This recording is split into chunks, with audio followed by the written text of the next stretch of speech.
Welcome to a new episode of the Superpowered Fancast. This is Darren. This is episode 58 of the podcast, and I want to start with a little news. One of the biggest stories this week has been that after multiple delays because of COVID-19, Wonder Woman 1984 is actually going to come out this year. It's actually going to be not only come out in theaters, but is also going to be on HBO Max for subscribers on December 25th. So if you're already a subscriber to HBO Max, you'll get to see Wonder Woman 1984 on Christmas Day. So that's a good present for Wonder Woman fans, for DC comic fans, for movie fans, for especially fans of the DC universe.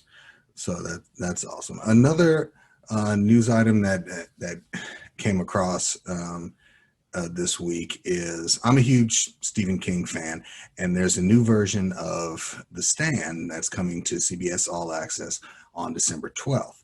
And I just found out that Ezra Miller, who plays the Flash in Justice League and in his upcoming solo film, is going to be playing one of my favorite characters from the book, The Trash Can Man. So it's going to be interesting to see. And it's a bigger role than just a cameo. And it's interesting that I didn't know that he was playing that character, but I can't wait to see him in that role. Also in movie news, this is at this point it's a rumor. I'm not sure, but it more than likely is going to happen. Is that Chris Pratt is supposed to be joining the cast of Thor: Love and Thunder. Now, if you saw Avengers Endgame, which millions of people did, then you know that at the end of that film, spoilers, Thor leaves Asgard in the hands of Valkyrie and takes to the skies with the Guardians of the Galaxy, or in his words, the Asgardians of the Galaxy. So it absolutely makes sense that Chris Pratt, aka Star-Lord, would make an appearance in Thor: Love and Thunder, if only to just kind of bridge the gap between what happens between Endgame and the events of that film. And also in Marvel movie news, Elizabeth Olsen, who plays Scarlet Witch and is starring in the upcoming WandaVision series premiering next month, is set to be filming. Her role will be returning to the role of Wanda Maximoff, aka Scarlet Witch, in Doctor Strange in the Multiverse of Madness, and she's supposed to be starting filming next month. Now, in the world of comics, there have been some great comics that came out this week. Some of my favorites are the 5th issue of Dark Knight's Death Metal by Scott Snyder and Greg Capullo came out this week. I absolutely recommend you pick it up. Scott is an excellent writer, and Greg is an amazing illustrator. It's a great story. It's full of it runs the expanse of the DC universe. It has almost in that series almost any character you can think of, and this one is kind of the penultimate issue because it ends on a strange note where the heroes of the DC universe have to team with the villains to do something completely unthinkable in order to save the universe. So it's a great story. I definitely recommend you pick up all of the issues beforehand and definitely read Death Metal, number 5. Also came out Aquaman number 65 by Kelly Sue DeConnick with art by Miguel Mendonca, and I'm sorry if I'm saying that wrong. I don't know if it's Mendonca or Mendonca, but I'm sure I'm mangling it in some way. And if you'd like to correct me, please do so. You can hit me on Twitter at superpoweredfan. You can email me superpoweredfancast@gmail.com. Just kind of let me know where I messed up. But it's another great issue. The current arc has been Mira making changes to the political structure of Atlantis, and Ocean Master, of course, taking issue with it, and Arthur kind of not caught in the middle, but making his appearance known. And the issue ends on a high note, and which is something I really enjoyed. In the Marvel world, Amazing Spider-Man number 53 by Nick Spencer and Mark Bagley is out. It's a great story. I've been really interested in the character in this new villain Kindred since he was introduced, and although I can't even say kinda, I knew where they were going. I knew who Kindred was, but the story has unfolded in some great ways. And this issue is great as well because he finally reveals himself to Peter, even though we've known at this point kind of where that story's going. But that was out. James Tynion IV and Werther Della Dera, Something is Killing the Children, is an absolutely great series from Boom Studios. It's dark, but it has an amazing story and some great characters. It's definitely one I would check out right now. They're on issue 12, but you can absolutely go ahead and pick up all the previous issues. Like if you go to Comixology or else like you can either get them digitally or buy the issues. I definitely recommend it. Another one that I really love is The Red Mother by Jeremy Hahn and Danny Luckert. It's a great series as well. It's a slow burn, but it's a great story and great characters. So it's another story I would definitely recommend. And it's getting really good now. It's a great kind of conspiracy type story that's amazing to kind of get into. It's very engaging if you're a reader. So that's my recommendations. There are a lot of great comics out there, and if you go to my website, www.superpoweredfancast.com, you can check out all my reviews for this week and in previous weeks. There are a lot of great comics that came out. There were some I didn't really connect with, but there's a lot of great stuff coming that's out, and they're coming in the future, and a lot of great stories being developed. But what I really want to talk about is I got a chance to do another interview for this podcast. I love doing interviews. I love talking to writers and actors and anyone who is creative, because I like to understand that energy and kind of learn their journey and what about the craft attracts them. And this week I got to speak with comic book writer Mark Russell. Mark Russell is a comic book writer. He's written for Marvel. He's written for DC. He's written for Ahoy Comics. He's written for Dynamite Entertainment. His comic Exit Stage Left, the Snagglepuss Chronicles, won the GLAAD Award for Outstanding Comic. He also wrote the Flintstones for DC Comics, Wonder Twins, Second Coming for Ahoy Comics, and his latest story is Billionaire Island, which is a great kind of political satire that's currently available. It's another one I definitely recommend you pick up. So without further ado, here is my interview with Mark Russell.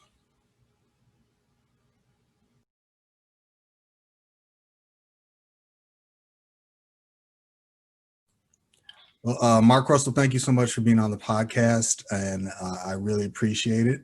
The first question I wanted to ask you is I tend to ask, especially writers, is like, what was your journey to comics? Like, did you read them as a kid? And what were some of your favorites? I did, although the comics I read as a kid are very different than what I read as an adult. Like, I started with the spinner rack, I read like Mighty Mouse and Donald Duck, and that's for a long time, this is sort of what I thought of as comics. And the one that sort of like turned me on to like think this is maybe something I would want to do was actually Mad Magazine. When I discovered that when I was like 12 years old, yeah. I thought that was just like the best thing. And the funny thing was, like, I would read the movie parodies in Mad Magazine, and then and these are movies I'd never seen, but then I would watch the movies because they were in the Mad Magazine parodies, and I was usually disappointed because I liked the Mad Magazine parody better than the movie that it was based on. So it occurred to me that's probably, I think it's subconsciously anyway, it occurred to me that that's how good art is made. Good art is made by telling as short a story as possible, by condensing everything into a shorts packet and making it funny. Okay, so then how did that lead you into writing comics? Like, I know you've written other things, but what led you to deciding on writing as a career? Well, I've always written for as long as I can remember. I just wasn't getting paid for it for almost all of that time. Right. And I would just write little funny little stories or just little things that I weren't really sure what they were, just little pages or one-liners. And I still do that today. I have a file that's like 200 pages long. That's just one-liners or little snippets of stories or concepts that may or may not ever be used.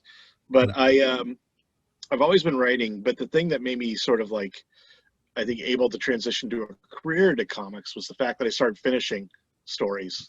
And I didn't do that for a long time. I would just start to write ideas, but I wasn't really good at finishing them until I started working on a book about the Bible.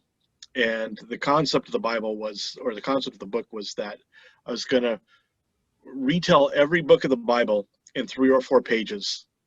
And that I would basically have done a modern retelling of the entire Bible, which I thought would probably give people a better idea of what the Bible actually said than the Bible itself, because the Bible leads out a lot of historical background, and it's also kind of hard to understand because there's so many chapters about like genealogy and animal husbandry that it's hard to lose. It's easy to lose out on the stuff that it's really trying to get to.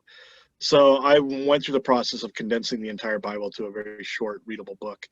And that's what convinced me I could actually finish a story.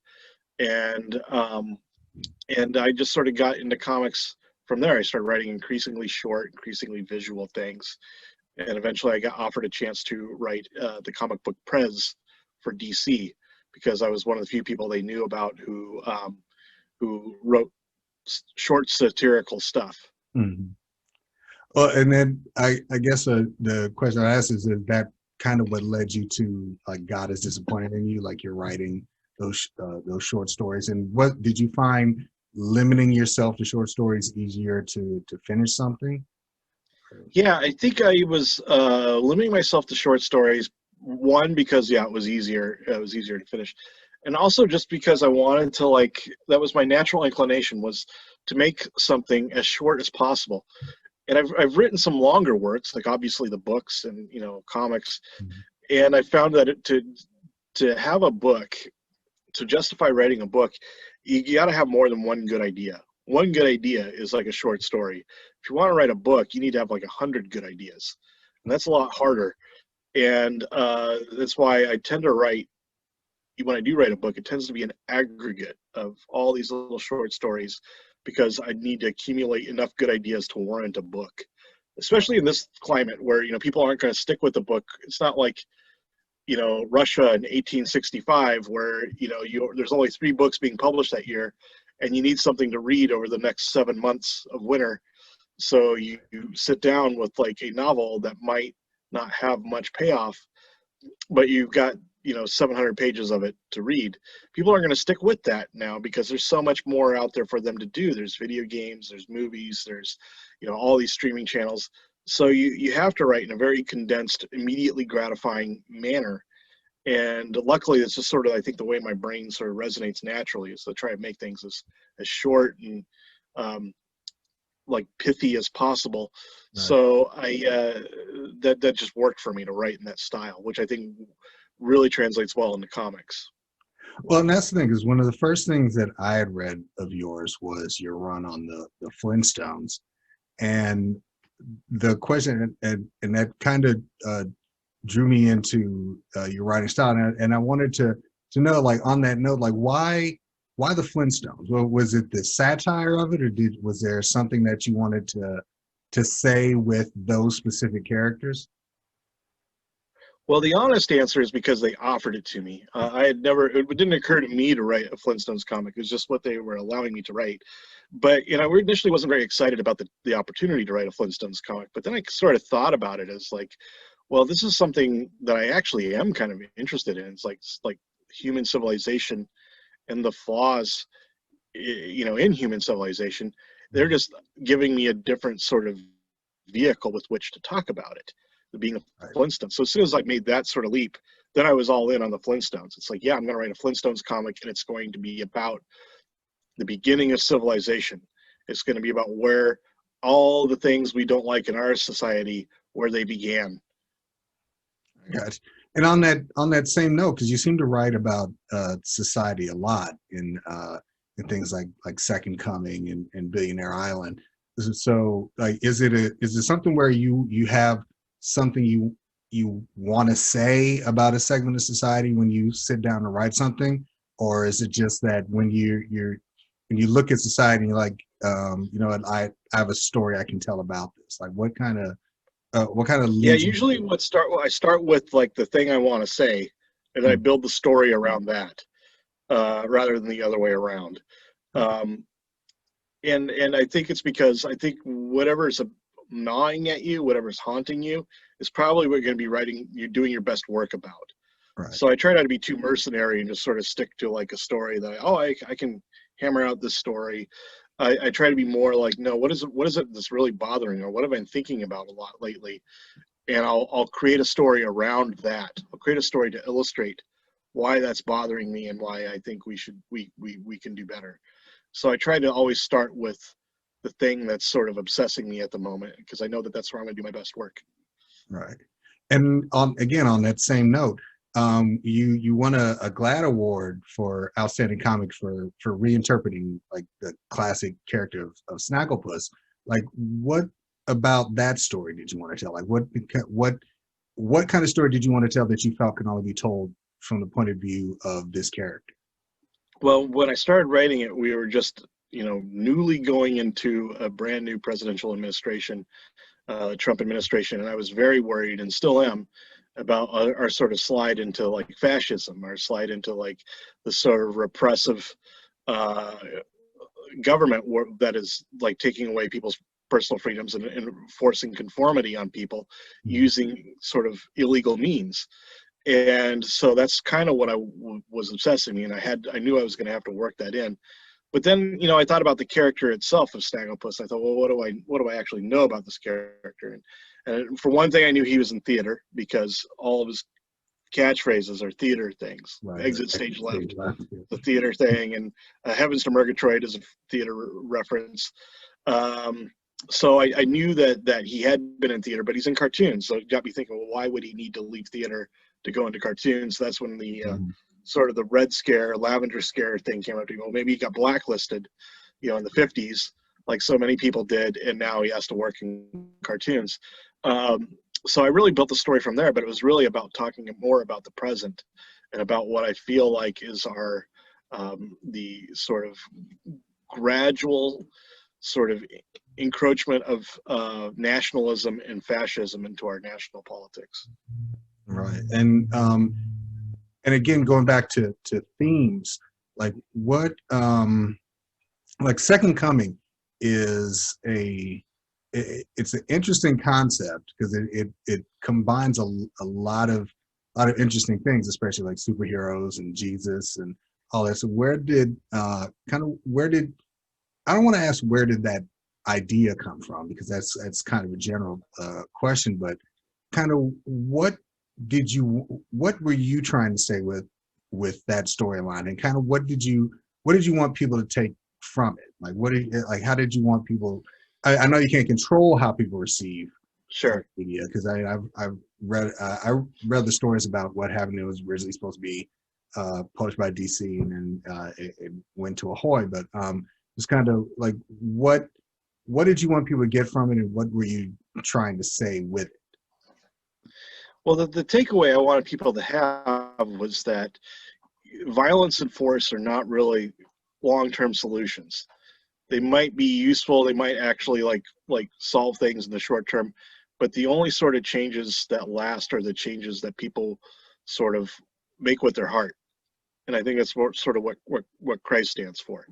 And so it was trying to in a way respond to not only our American culture, but the culture within comics, which is very much about superheroes solving every problem. Even good superheroes, in the end of the day, solve every problem with violence. Somebody gets thrown through a plate glass window or gets beaten up, and the problem's solved.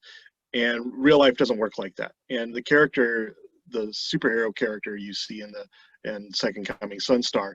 He's a guy who's like all powerful, has no vulnerabilities really. It can use violence to solve any solution. Yet his grandmother is suffering from dementia. He can't have a child with his wife or adopt a child even because he's not technically a human being. Right. So how does physical force solve that problem, those problems, the problems that confront him on a daily basis? And the short answer is they don't. In the end, the only solution that really matters, the only superhero we really have, is empathy and understanding and our willingness to like work on each other's problems. And that's definitely a positive message kind of put into it. But it also has that natural satire to it. And is that something you wanted to make sure you put in there as well? Just kind of having these two as roommates. Yeah. No, it's just sort of the way I operate. That's just everything, sort of like the way I sort of understand the world. But yeah, I actually had the idea for two different stories. I had an idea for a story about Christ coming back to earth and being, sort of horrified by what he's found people have done with his teachings. And also a story about a superhero realizing that his powers are not really that useful for solving his own problems. And it occurred to me that these are really two sides of the same coin, that this is really ultimately a meditation on power and its futility. Okay. And speaking of power, like I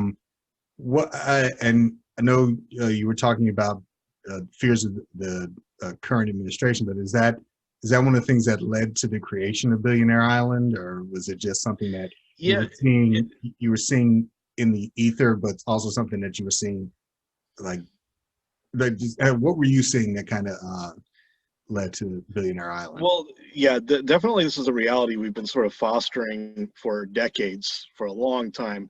The fact that like billionaires kind of like live according to their own law, and that an increasingly large percentage of the world's resources are being hoarded by billionaires and are not getting filtered into like the economy as a whole. So this creates two different things. It creates the fact that like when there are problems like climate change, or there are like poverty, the people suffering from those problems don't have the resources to change things. All the resources are being hoarded by the people who are least likely to want to change things because they're not suffering. So in a way, we've sort of turned off the nerve centers for the human race, because all the people with the resources to change something are the ones that have no desire to change because they're not feeling the pain. Right. And so I wanted to write about that being sort of the end of the world. But I had been reading a lot of things, like stories about billionaires buying private islands or bug out bunkers in New Zealand to like sort of escape the end of the world. It occurred to me that like we've been sort of trained by comic books and by Reaganomics to think that the billionaires are our friends, that they're like looking out for us, that they'll use their immense fortunes to make our lives better. Yeah. When in reality, it's just much more cost effective for them to retreat to an island and let us fight over the canned beans while they wait it out. Yeah, it is interesting because there's that concept of I'm not rich, but I could be. So I could always be like this guy that I hero worship, even though knowing just that small cadre of them would never let you in the club. And I think that's largely how they continue to get away with it, is they sort of dangle this possibility in front of us and try to like put us in their shoes, make us imagine that letting them, that like like taxing them somehow hurts us, that like getting a billionaire to pay their fair share of taxes is somehow going to deprive family farmers or middle class people of income, or that giving money to people who need it is somehow helping the undeserving, when really it's most of the people who are voting against subsidies and aid who are the ones who would receive it if it were given. And increasingly those sorts of programs are needed because the government is actively subsidizing billionaires and banks at the expense of the rest of us. But somehow when the spigot is turned on the other way, that suddenly becomes socialism. And so we become a nation of suckers, essentially. We become a nation that will never never fail to write a blank check to billionaires when they need a bailout, but will never accept a check ourselves because we consider that to be socialism.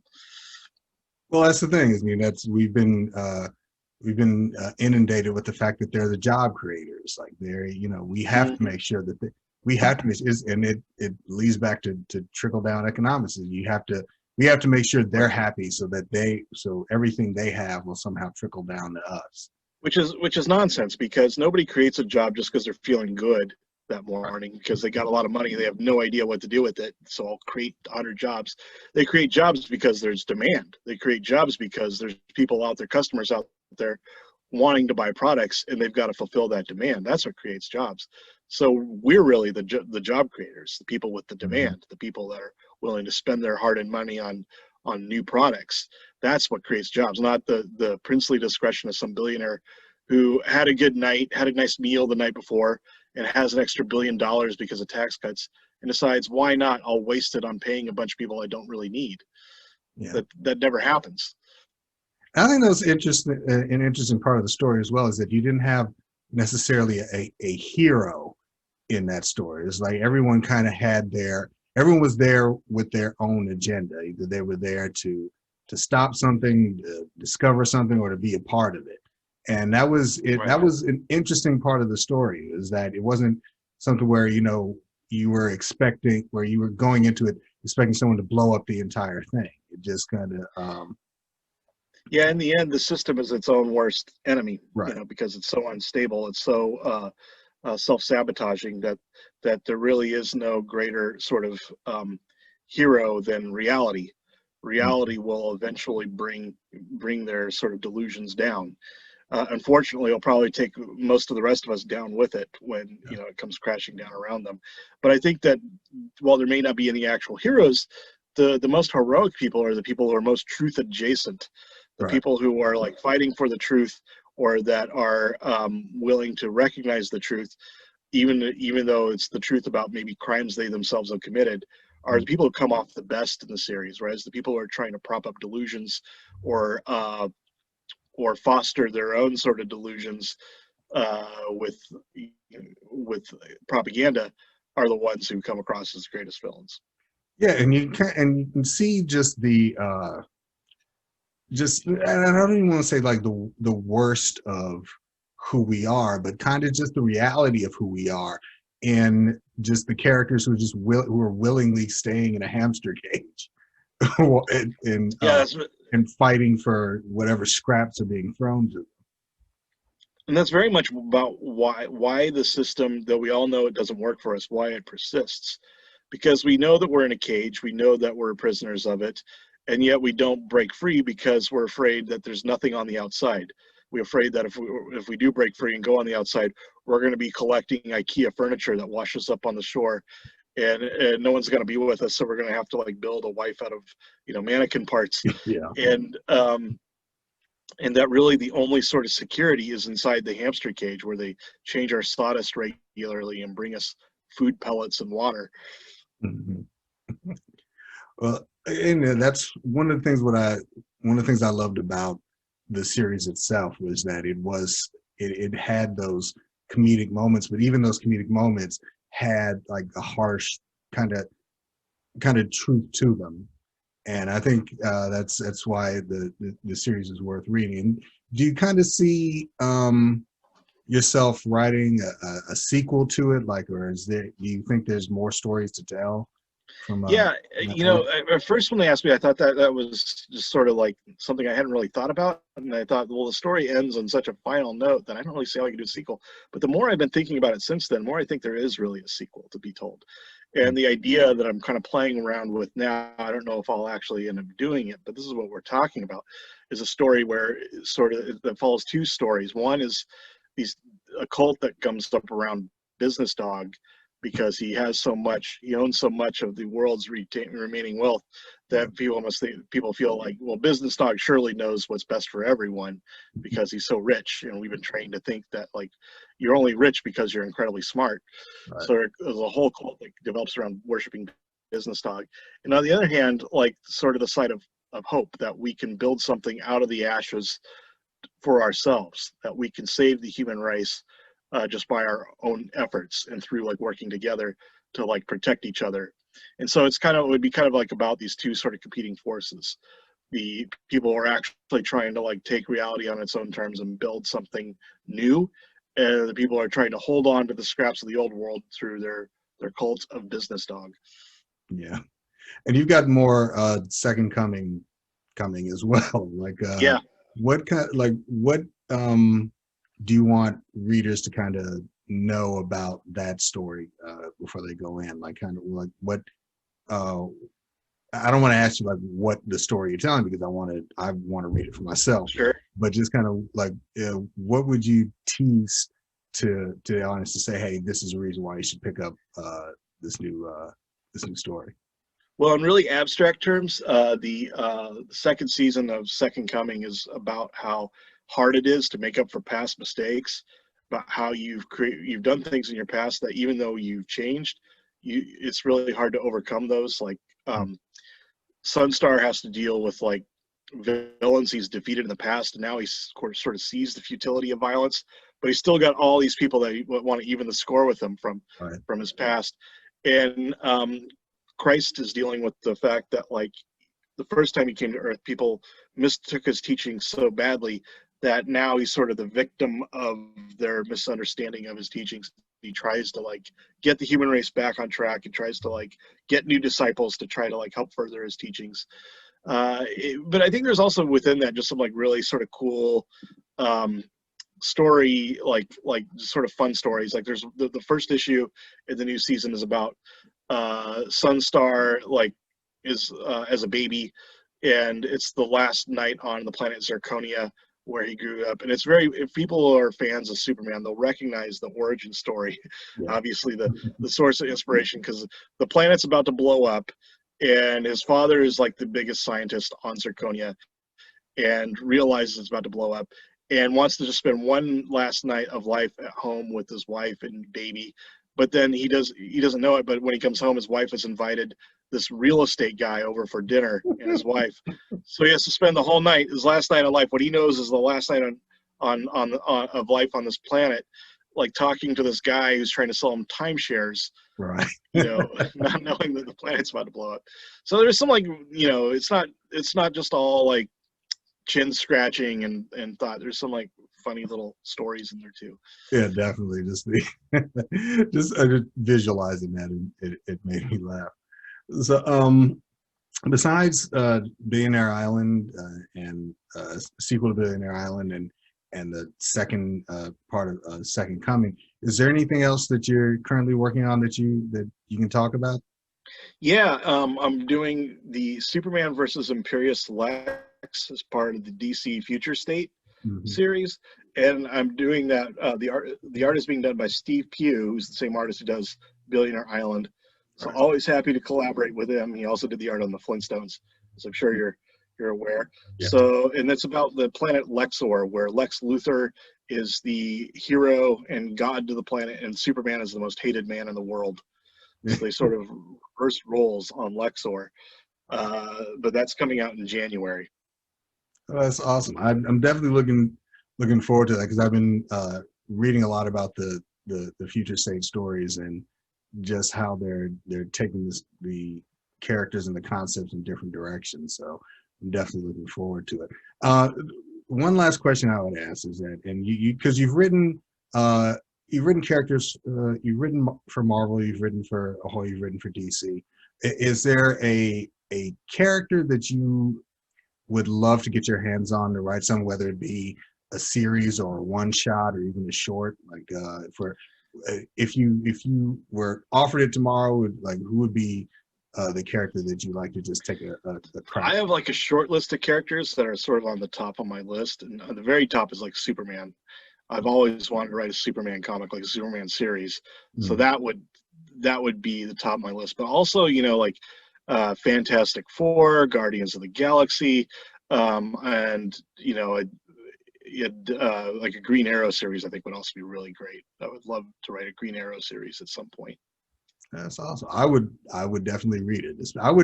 I love Guardians, but I would love to see your take on Guardians, just from a humor perspective. And Thanks. Yeah, and I feel like that's one of the comics where you're allowed to be sort of funny and irreverent. Right. So that just seems like a good fit to me. Exactly. Well, I really want to thank you for your time. I really appreciate this. I look forward to Second Coming returning, and I look forward to the next part of Billionaire Island, and absolutely Superman Imperious Lex coming out in January. So Mark Russell, and thank you so much for being on the show, and I really appreciate it. Thanks for having me, Darren. It's been a lot of fun. All right. So